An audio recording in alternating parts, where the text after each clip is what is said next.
माझे एक ओळखीचे व्यक्ती होते, त्यांचे नाव रोहन होतं. ते IT इंजिनियर होते, पण त्यांना नोकरीत मजा येत नव्हती. यूट्यूबवर त्यांनी काही व्हिडिओ बघितलं आणि ट्रेडिंग सुरू केली. पहिल्या आठवड्यात त्यांना 20,000चा फायदा सुद्धा झाला. आनंदात त्यांनी पोस्ट टाकली की क्विटिंग जॉब सून म्हणून. पण 2 महिन्यांनी काय झालं की ते 50,000 रुपये डाऊन झाले.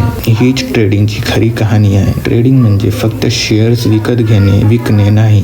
यात स्टॉक्स, क्रिप्टो, फॉरेक्स, कमोडिटी अनेक प्रकार असतात. लोकांना वाटतं ट्रेडिंग म्हणजे जुगाड, पण हे खरं नाही. जुगाडात लॉजिक नसतं. इथे ज्ञान, डिसिप्लिन आणि रिस्क मॅनेजमेंट असतं. तुम्ही दिवसभर बघताना काही मिनिटात 500 रुपये प्रॉफिट तर काही सेकंदात हजारोंचा लॉस होऊ शकतो. हाच ट्रेडिंगचा हाय लो रोलर कोस्टर आहे. म्हणजे यात पैसा आहे पण जोखीम पण आहे. बरेच लोक ट्रेडिंगला सोन्याची खाण म्हणतात, पण प्रत्यक्षात ते 90% लोक तोट्यात जातात हे सांगत नाही. इथे पहिला धडा हा आहे की ट्रेडिंग म्हणजे सोपं पैसे कमवण्याचे शॉर्टकट नाही.